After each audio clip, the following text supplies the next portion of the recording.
میدان چھوڑنا یہ علی والوں کا نہیں، اور جب میں علی والے بول رہا ہوں تو میری مراد شیعہ ہی نہیں ہے۔ یہ میں بہت کلیئر ہوں اس مسئلے میں کہ اہل بیت سے محبت کرنا شیعوں کی ملکیت نہیں ہے۔ اس موضوع پہ کبھی دوبارہ مجھ سے پڑھوائیے گا، میں آپ کو وہ لسٹ سناؤں کہ جو اہل سنت نے مولا علی کی شان میں کتابیں لکھی ہیں اور جو اہل سنت نے اہل بیت کی عظمت کے اوپر کام کیا ہے وہ کچھ آپ سے کم نہیں ہے۔ یہ تھوڑا سا فرق ضرور ہے کہ فقہ جعفریہ، کیونکہ اہل بیت کے ائمہ میں ایک امام جعفر صادق، صلوات پڑھ لیں ذرا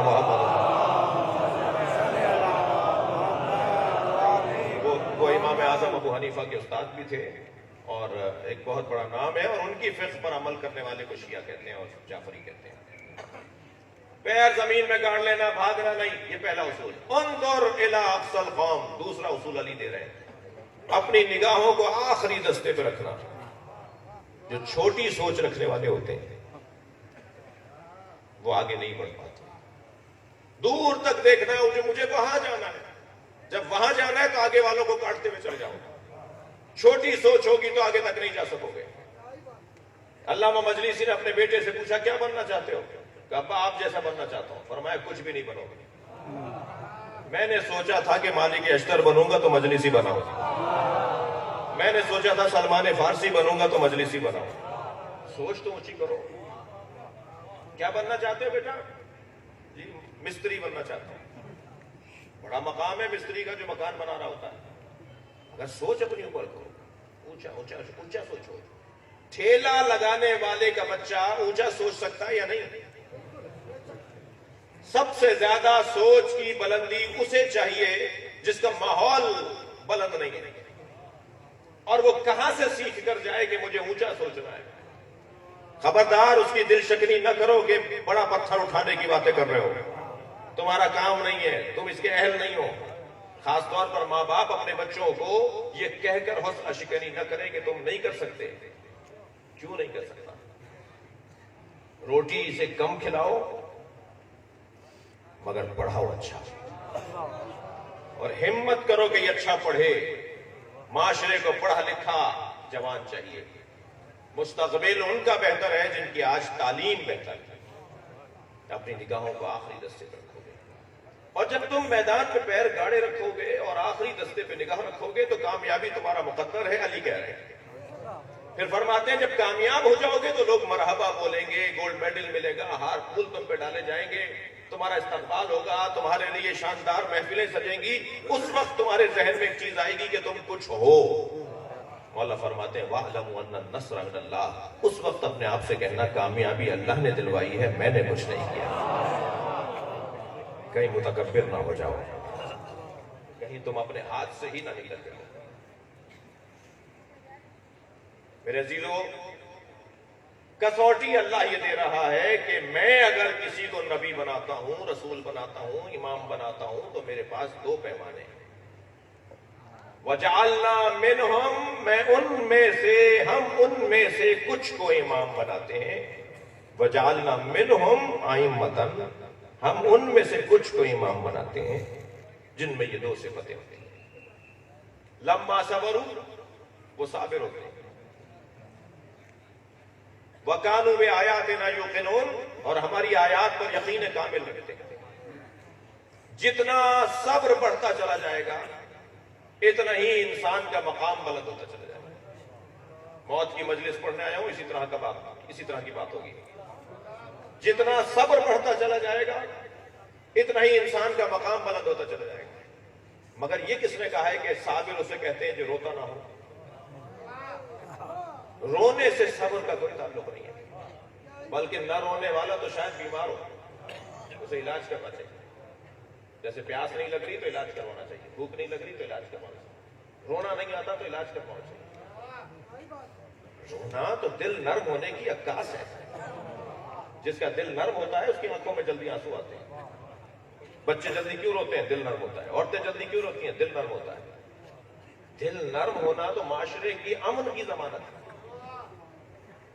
جو لوگ مولا حسین کے رونے کو کچھ اور کہتے ہیں، میں ان سے مخاطب ہوں، آپ کہتے رہیے، مگر ایک بات کی ضرور مجھے سر پہ قرآن رکھ کے قسم کھا کر بتائیے، جو قوم رونے کی مشق کرتی ہے وہ کسی کو رلاتی ہے؟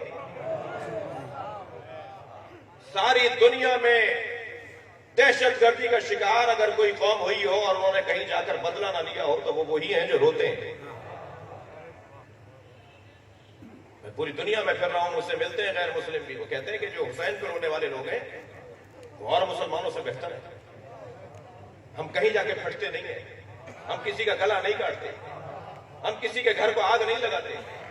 کیوں؟ اس لیے کہ دل نرم ہے۔ ہاں کچھ کمزوریاں ہیں جن کی اصلاح ہونی چاہیے، حقوق بشر کے حوالے سے، پڑوسیوں کے حقوق کے حوالے سے، معاشرے کے اندر ہونے والی بگاڑ کے حوالے سے، لیکن مجموعی طور پر دل نرم ہے وہ قوم جو حسین پہ روتی ہے۔ اور الحمدللہ مجھے یہ اپنی آنکھوں سے دیکھنے کا اللہ نے موقع دے دیا کہ ہمارے دیوبندی برادران نے اب کہنا شروع کر دیا ہے کہ رونا بدعت نہیں ہے، سنت ہے۔ موقف ہمارا ہی ثابت ہو رہا ہے۔ صلوات پڑھ لیں ذرا محمد و آلہ۔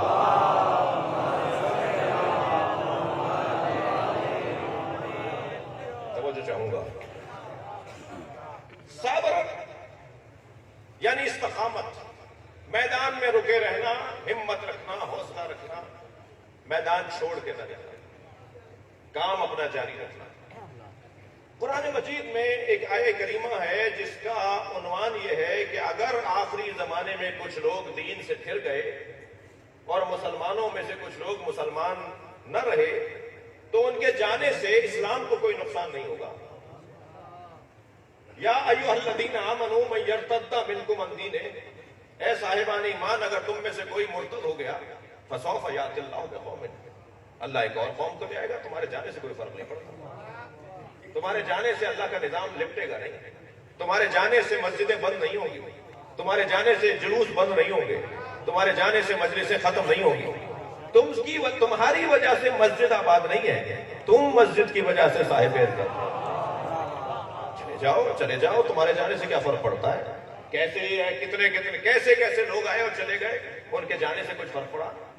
یہ قرآن پکار کے کہتا ہے اگر تم چلے گئے تو فسوف یأتی اللہ بقوم، اللہ ایک اور قوم کو لے آئے گا جن کے اندر یہ چند صفتیں ہوں گی۔ سب سے پہلی صفت ان کے اندر یہ ہوگی کہ یحبھم، اللہ ان سے محبت کرتا ہوگا۔ اللہ محبت کرتا ہے، میں کہہ دوں جی مجھ سے اللہ محبت کرتا ہے، فلاں کہہ رہا ہے کہ جی مجھ سے اللہ محبت کرتا ہے، کیسے ثابت کریں کہ اللہ محبت کرتا ہے؟ منہ میں بولنے میں کیا چاہتا ہے؟ میرے بولنے میں کیا لگا ہوا؟ میں نے کہہ دیا اللہ مجھ سے محبت کرتا ہے، میں نے کہہ دیا مولا علی مجھ سے محبت کرتے ہیں، بولنے میں کیا کیا؟ مگر ثابت کیسے کروں گا کہ اللہ مجھ سے محبت کرتا ہے؟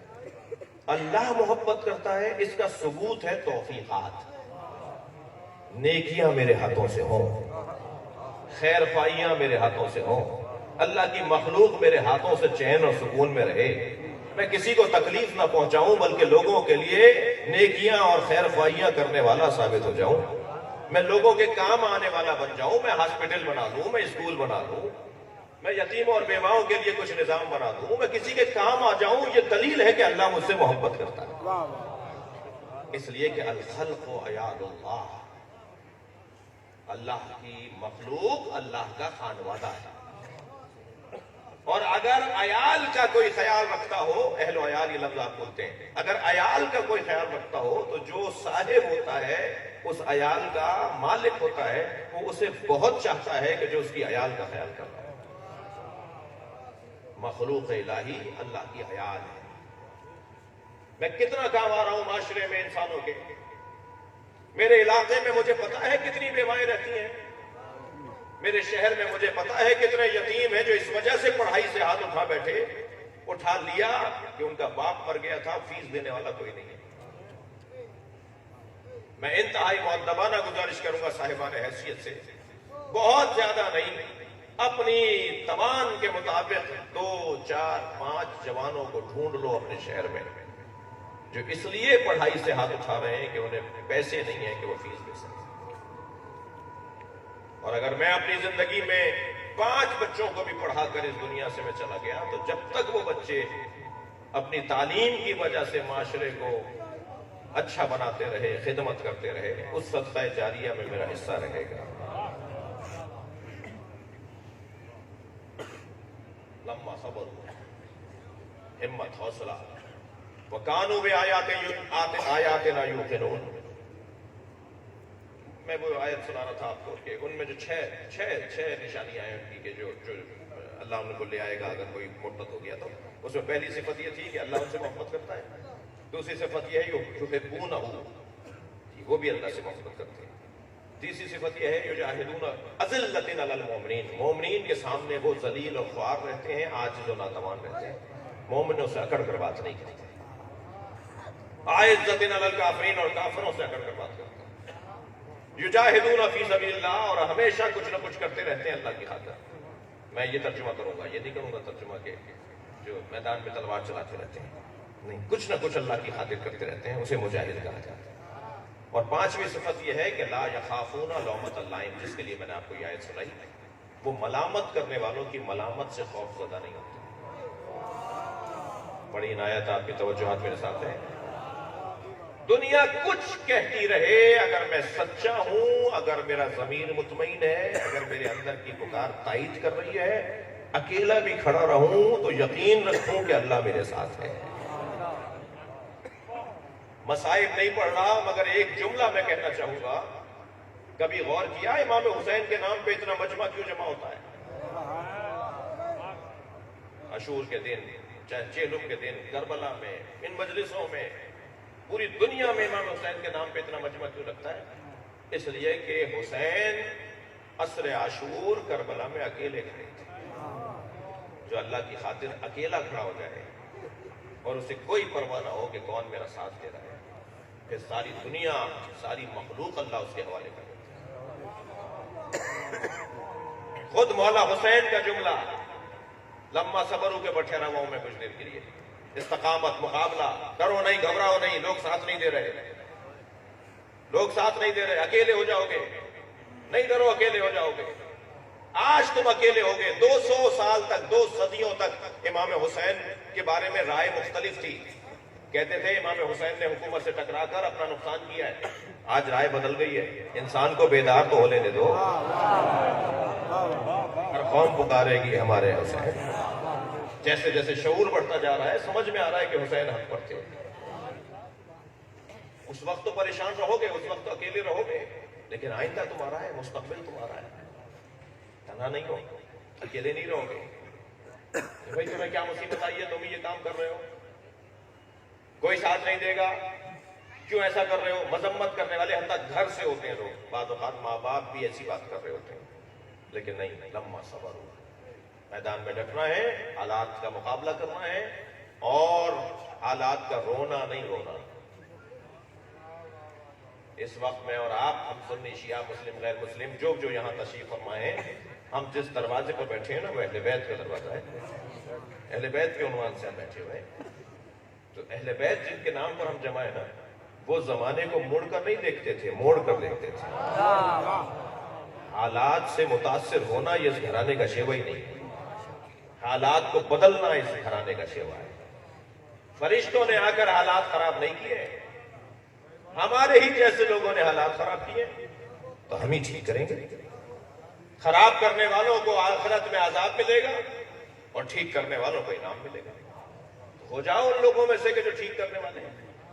میدان میں ڈٹنا، حوصلہ اور ہمت رکھنا. لا یخافون لومۃ لائم، ملامت کرنے والوں کی ملامت سے خوف زدہ نہیں ہونا چاہیے. بڑی مشکل سے مولانا عزت بنائی ہے، یہ عزت ہاتھ میں مل جائے گی. میں نے اگر فلاں بات کہہ دی اور فلاں جگہ چلا گیا اور فلاں موقف کا ساتھ دیا اور فلاں مسئلے میں اگر میں نے ایسا کر لیا تو لوگ میرا ساتھ نہیں دیں گے، لوگ مجھے ذلیل کر دیں گے. میں نے بڑی مشکل سے 20 سال لگائے میں نے یہ عزت بنانے میں، جو آج میرے معاشرے میں عزت ہے. یہ دھوکہ ہے جو اپنے آپ کو انسان دے رہا ہے. وہ عزت ہی نہیں ہے جو اللہ کی مرضی کے بغیر.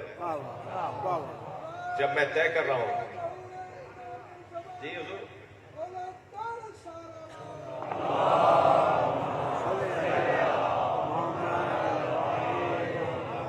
یہ مجلس ایسی ہی ہوگی، غاری صاحب کی مجلس ایسی ہوگی جیسے پڑھ رہا ہوں. صلوات دیا کریں گے محمد والا.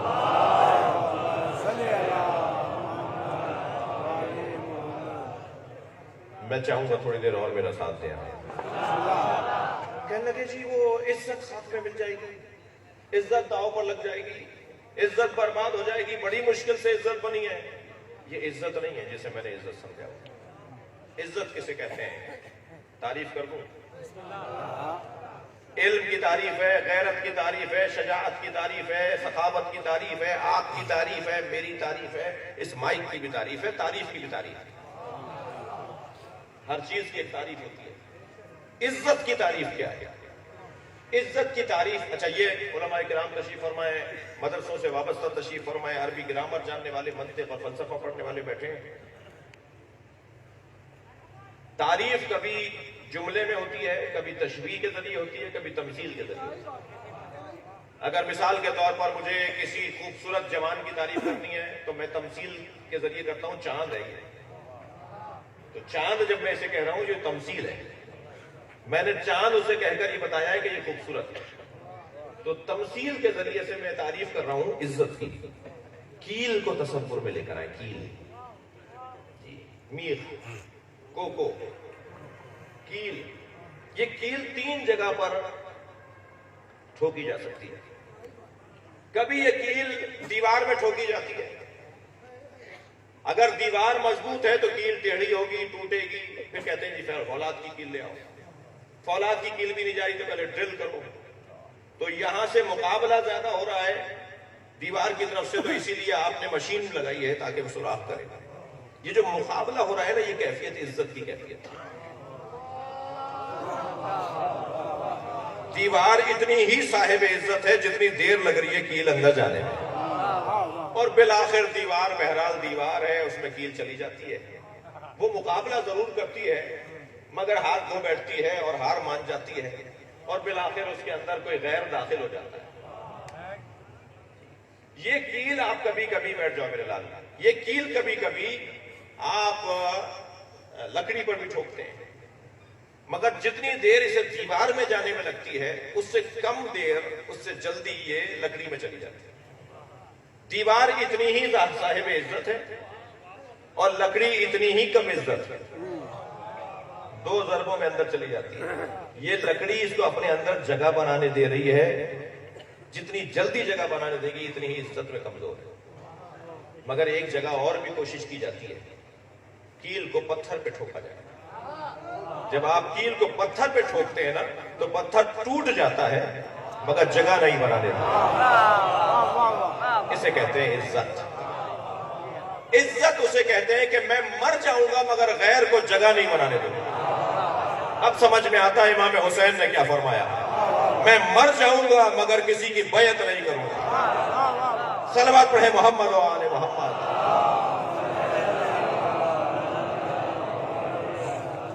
استقامت، مقابلہ، اپنے نظریے پہ ڈٹنا. چاہے کوئی میرا ساتھ نہ دے، چاہے میرے کوئی ہمراہ نہ ہو، میں اکیلا کھڑا ہوں مگر نظریہ میرا روشن ہے.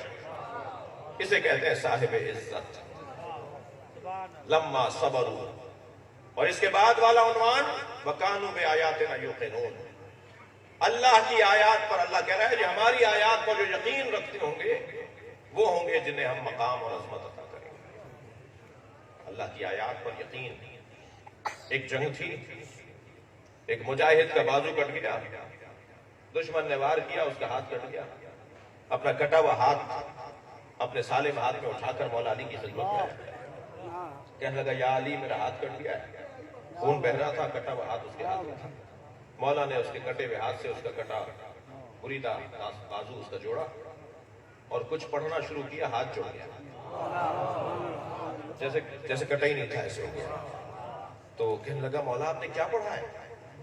حضرت نے فرمایا سورہ الحمد پڑھی، سورہ شفا پڑھی، سورہ الحمد پڑھی. تو ایک دم کہنے لگا سورہ الحمد پڑھی ہے. تو جیسے ہی کہا نا سورہ الحمد پڑھی ہے، تعجب سے وہ ہاتھ دوبارہ کٹ کے گر گیا. حضرت نے فرمایا جتنا میرے پڑھنے پر مجھے یقین ہونا چاہیے تھا تمہاری شفا پہ بھی تمہیں یقین ہونا چاہیے تھا. میں اگر قرآن پر یقین ہی نہیں رکھتا. جی ہندوؤں کی طرح کے لفظ دیکھیے، آج جدید چیزیں سامنے آ رہی ہیں. غیر مسلم قرآن کے اوپر یقین رکھ رہا ہے. کہاں تھے ابھی ہم 2-3 دن پہلے؟ بہرامپور میں. وہاں ایک صاحب مجھے ملے، کہنے لگے جی میرا ہندو دوست میرے ساتھ کلاس فیلو تھا، میرے ساتھ بزرگ تھے جو بتا رہے تھے. کہنے لگے کہ میں وہ ہندو تھا، کہنے لگا میں سورہ الحمد کا عامل ہوں. وہ کہنے لگے ہمیں تعجب ہوا کہ تم ہندو ہو اور سورہ الحمد کے الحمدللہ رب العالمین ولا الضالین تک، کہنے لگا میں اس کا عامل ہوں. ہم نے کہا جی کیسے؟ چلو. اور ہم ٹرین میں مہراب پور سے، اس وقت میں خیر پور میٹرک اسکول تھا، ناز ہائی اسکول، تو یہ تقریباً آدھے سندھ کے لوگ خیر پور میٹرک کرنے جاتے تھے اور آدھے سندھ کے لوگ جو ہے وہ، بات کر رہا ہوں پاکستان بننے سے پہلے، کسی کو اختلاف ہو سکتا ہے مجھ سے، لیکن بہرحال خیر پور کے اندر میٹرک کا نظام اور کرنل شاہ ہاسٹل اور ایک اسکول تھا جو میٹرک تک کا اسکول تھا، یعنی شاید ایک دو ہی شہر تھے جن میں سے خیر پور تھا. تو ایک بڑی تعداد میں خیر پور جاتے تھے میٹرک کرنے کے لیے. یہ سن 30 اور سن 25 کی بات کر رہا ہوں، سن 20 اور سن 15 کی بات کر رہا ہوں، 1915 1920 کی بات کر رہا ہوں. تو وزیر تعلیم تھے پیر صاحب تھے نا، وزیر تعلیم سندھ کے، اظہر الحق صاحب. یہ انہوں نے اپنے والد کا قصہ بھی مجھے سنایا تھا کہ میرے والد میٹرک کرنے خیر پور گئے تھے، بلکہ دادا کی بات کی تھی، معاف کیجیے گا، کہ صرف خیر پور میں اس وقت میں اتنا بڑا. تو کہنے لگے ہم خیر پور جا رہے تھے میٹرک کی کلاس 12 ہائی اسکول کے ہم ساتھی تھے. تو کہنے لگا میں عامل ہوں، اور اس نے کہا جی ابھی میں ٹرین روک دوں. اس نے الحمد پڑھی اور ٹرین روک گئی. ہم نے کہا شاید اتفاق ہوا ہو. وہ صاحب کہنے لگے جو بتا رہے تھے مجھے کاظمی سید تھے، مہراب پور میں بھی زندہ ہیں، حکیم ہے، بڑے مشہور ہیں وہاں کے. تو وہ کہنے لگے ہم نے سوچا شاید یہ اتفاق ہوا ہو. کچھ دیر کے بعد پھر ہم سب نے کہا اب روک کے دکھاؤ. پھر اس نے الحمد پڑھنا شروع کی اور الحمد ختم ہوتے ہوتے ٹرین رک گئی.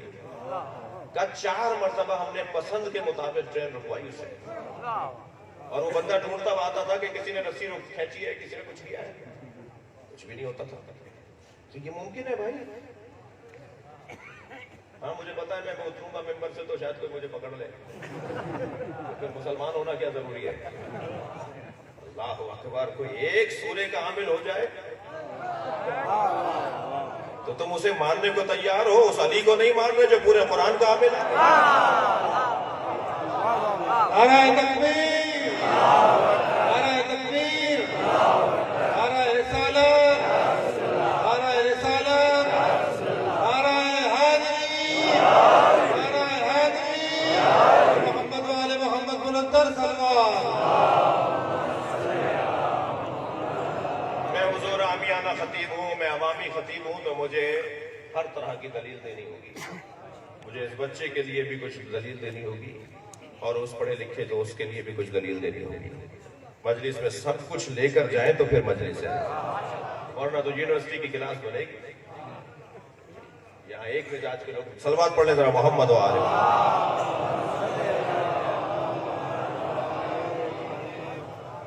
عزیزو، اللہ انہیں مقام عطا کرتا ہے جن میں یہ صفتیں پائی جاتی ہیں. میرے لیے بھی دروازہ کھلا ہے، ہمارے لیے بھی اللہ کی طرف سے رستہ کھلا ہوا ہے. ہاں یہ مراد ہرگز نہیں ہے کہ ہم امام ہو جائیں گے، ہم معاذ اللہ رسول ہو جائیں گے. یہ آرزو نہ کریں، اس لیے کہ ہمارے قد سے اونچی بات ہے. میں تو ان لوگوں پہ تعجب کرتا ہوں جو کہتے ہیں نبی ہم جیسے ہیں. تم جیسے ہیں تو تم نبی کیوں نہیں ہو؟ تم جیسے ہو تو تم رسول کیوں نہیں ہو؟ یہ آرزو اچھی نہیں ہے کہ وہ ہم جیسے ہیں. اپنا چہرہ ذرا آئینے میں جا کے دیکھو تم جیسے ہیں. ایک صاحب کہنے لگے مولانا ہم جیسے ہیں. میں نے کہا تم جیسے ہیں تو کیا تم جیسا تھا؟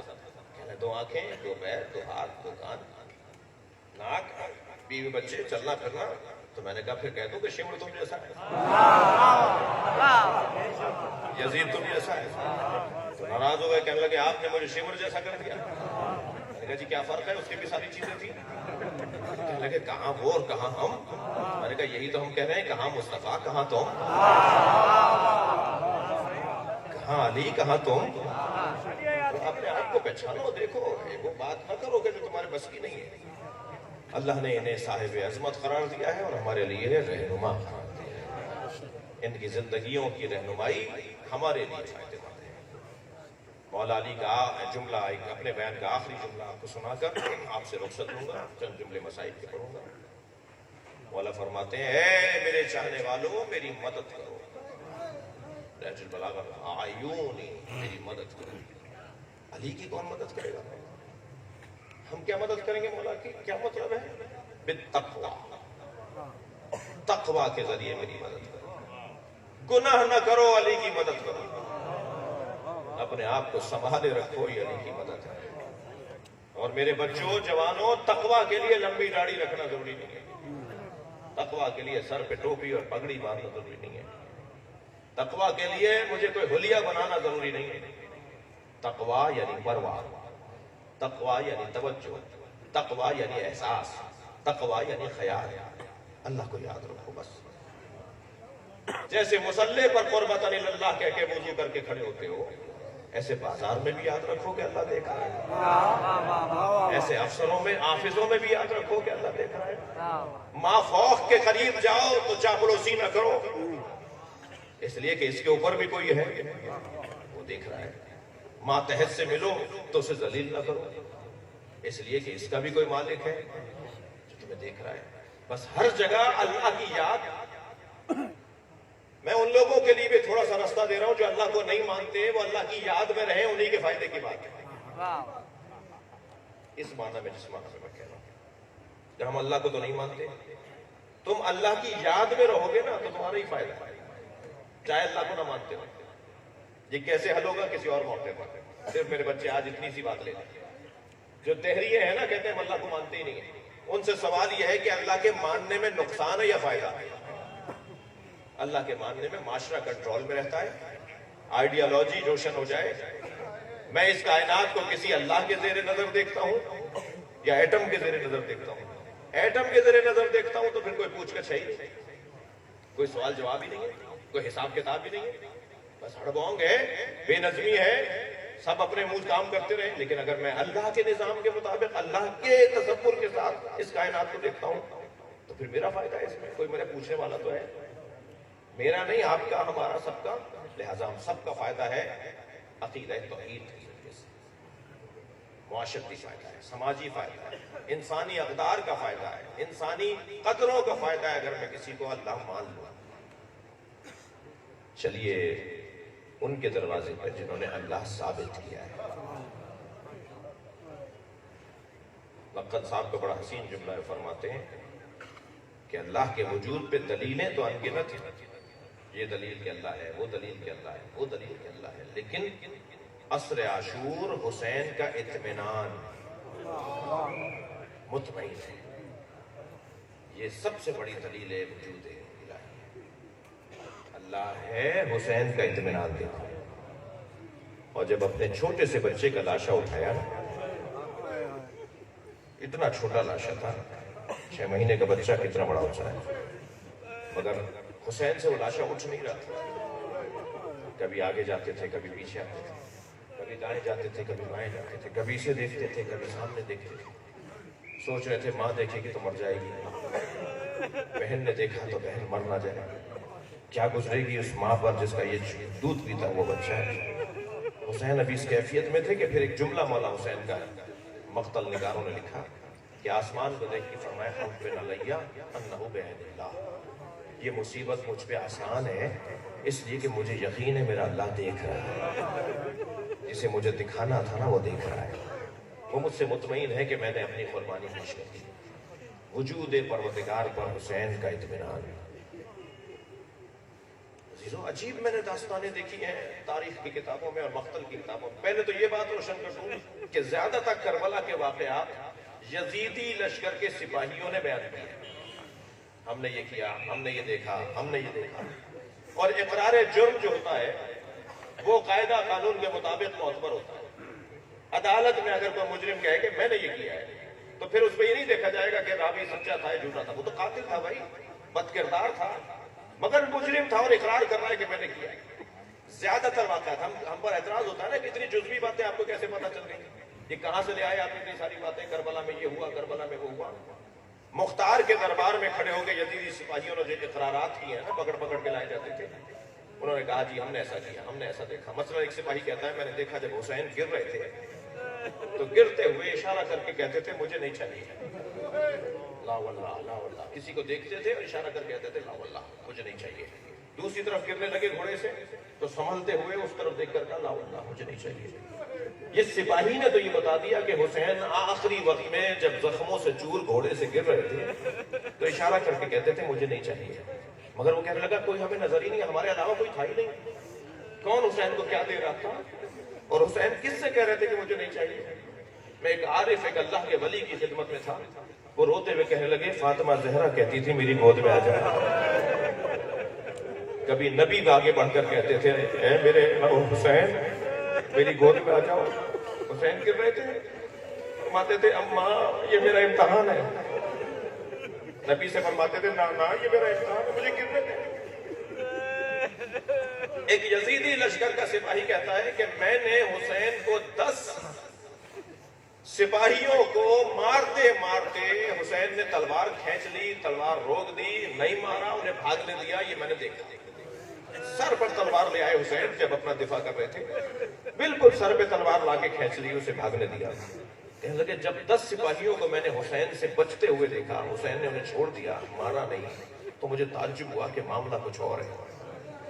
کہتا ہے میں اپنا گھوڑا حسین کے گھوڑے کے سامنے لے آیا، دور سے میں نے آواز لگا کے کہا حسین تم کچھ لوگوں کو مارتے نہیں ہو، میں دیکھ رہا ہوں تم مار سکتے تھے مگر تم نے مارا نہیں، قربان جائیں اس حسین پر۔ تو وہیں سے مجھے آواز دے کر کہا اس کی نسل میں مومن آنے والا ہے، یہ آگے جا کے ٹھیک ہو جائیں گے۔ میں کربلا میں ہدایت دینے آیا ہوں، میں ان رونے والوں سے پوچھوں۔ آخری وقت میں امام حسین نے خطبے میں فرمایا کہ باز آ جاؤ، توبہ کر لو، معافی مانگ لو اللہ سے، میں تمہیں معاف کروں گا۔ کتنا جگر ہے جنہوں نے علی اکبر کو مارا، کتنا حوصلہ ہے حسین کا جنہوں نے حسین کے علی اصغر کو مار دیا، ان کے لیے رستہ دے رہے ہیں۔ معافی مانگ لو، توبہ کر لو، میں تمہیں چھوڑ دوں گا، میں تمہیں معاف کر دوں گا۔ یہ اس نبی کا نواسا ہے جس نبی کو پتھر مارے گئے، بدن لہو لہان ہو گیا سرکار کا، اور پھر جب فتح مکہ کے موقع پر انہیں رسی باندھ کے کھڑا کیا گیا جنہوں نے نبی کو پتھر مارے تھے، تکلیفیں دی تھی، فرمایا کون ہے؟ جب انہیں سامنے لایا فرمایا کون ہے؟ کہا یہ وہی لوگ ہیں، فلاں یہ فلاں یہ فلاں ہے۔ حضرت نے دیکھ کر ہاتھ اٹھا دیے، اللہم اغفرہم، یا اللہ انہیں معاف کر دے، یہ مجھے جانتے نہیں تھے کہ میں کون ہوں۔ یہ اس نبی کا نواسا حسین کربلا کے میدان میں آخری وقت میں بھی امت کی اصلاح کی دعا کر رہا ہے، کسی طرح امت اصلاح پا جائے، کسی طرح امت کو نیکیاں مل جائیں، برائیوں سے ہاتھ اٹھا لے۔ وہ وقت کتنا شدید تھا جب حسین گھوڑے سے گرے۔ حیدرآباد میں میرا بہت آنا ہوتا ہے، مجھ سے محبت کرنے والے بیٹھے ہیں، بالفرض بلا تشبیہ میرے ماں باپ قربان حسین کی جوتیوں پر، بلا تشبیہ اگر میں اس وقت ممبر سے گر جاؤں، وہاں سے وہ جوان اٹھے گا مولانا چوٹ تو نہیں لگی، وہاں سے وہ بھائی بڑھے گا سہارا دے گا، کیا ہوا تھا؟ نبی کا نواسا گرتا رہا، کسی نے پڑھ کر نہیں کہا، صرف اس گھوڑے نے حسین کا سہارا دیا۔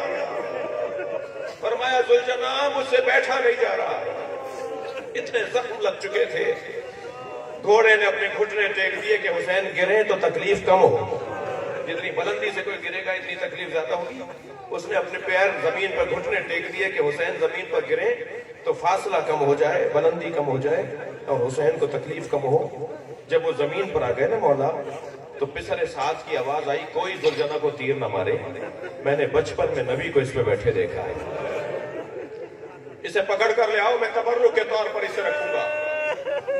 سپاہی آگے بڑھے، رسیاں ڈالنے لگے کہ گھوڑے کو پکڑ کر لے آئے، مگر مقتل نے لکھا ہے کہ اس نے 80 سپاہیوں کو 5-5 8-8 کر کے لوگ جاتے تھے، 80 لوگ گئے اور 80 لوگوں کو اس نے زخمی کیا، کسی کے قابو میں نہیں آ رہا تھا، انتہائی بھپرا ہوا تھا۔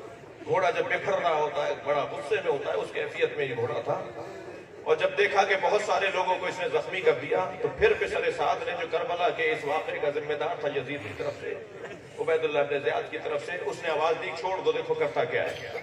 جب سپاہی پیچھے ہٹنے لگے تو گھوڑے نے دائیں بائیں دیکھنا شروع کیا، اسے احساس ہوا کہ حسین سے دور ہو گیا ہے، تو دوڑا اس طرف جہاں امام کو اتارا تھا، مگر عزاداروں اسے پہنچنے میں دیر ہو گئی تھی، حسین کے گلو اقدس کو کاٹا جا چکا تھا۔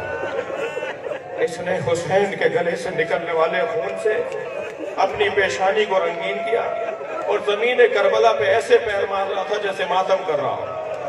اور مقتل نے لکھا اس کے گلے سے ایسی آواز نکل رہی تھی جیسے جانور ذبح ہوتا ہے تو نرخڑے سے آواز نکلتی ہے. اور پیر مارتا ہوا، اچھلتا ہوا، مچلتا ہوا یہ دوڑا ہے بیویوں کے خیمے کی طرف، جہاں امام حسین کی زوجہ تھی، جہاں امام حسین کی بیٹیاں تھیں، جہاں امام حسین کی بہن تھی، ان خیموں کی طرف گیا اور پھر ڈھونڈنے لگا کہ سکینہ کون سے خیمے میں ہے. آپ نے بہت سنا ہے کہ بیٹیوں کو باپ سے محبت ہوتی ہے. میں نے کربلا میں دیکھا کہ ذوالجناح نے سکینہ کو پہلی خبر دی ہے، اور جب بی بی کے قریب جا کے کھڑا ہوا، بی بی نے دیکھا کہ بابا کا گھوڑا آیا ہے، بابا نہیں آئے، اور زین ڈھلکا ہوا ہے، آثار بتا رہے ہیں کہ بابا کو مار دیا گیا. سمجھداریاں قربان ہوں حسین کی بچی پر. میری بیوی سکینہ چند قدم آگے آئیں اور گھوڑے کی گردن میں ہاتھ ڈال کے ایک ہی سوال کیا، یا جواد و ابی حل سقیا ابی ام قتلا اتشانا، اے میرے بابا کے پیارے با وفا گھوڑے، اتنا بتا دے پانی پلا کر مارا یا میرے بابا کو پیاسا مار دیا. میرا بابا پیاسا بہت تھا. اللہ لعنت اللہ. یا اللہ مرحوم و مغفور کے درجات کو بلند فرما، ان کی کوتاہیوں سے درگزر فرما، انہیں اعلیٰ علیین میں مقام عطا فرما، جنت الفردوس میں جگہ عطا فرما. پسماندگان کو کار خیر کی توفیق عطا فرما، امام زمانہ کے ظہور میں تعجیل فرما. مزید ایک سورہ فاتحہ، 3 مرتبہ سورہ اخلاص. مرحوم و مغفور زوار گل محمد پیرزادہ اور اس گھرانے کے دیگر مرحومین کے لیے سورہ فاتحہ. بسم اللہ الرحمن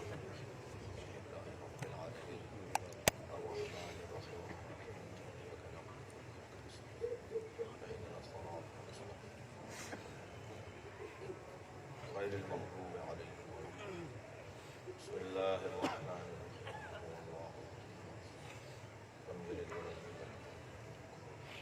بسم اللہ الرحمن الرحیم.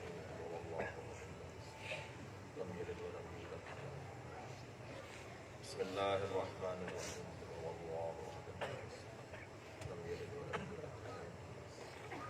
اللهم صل على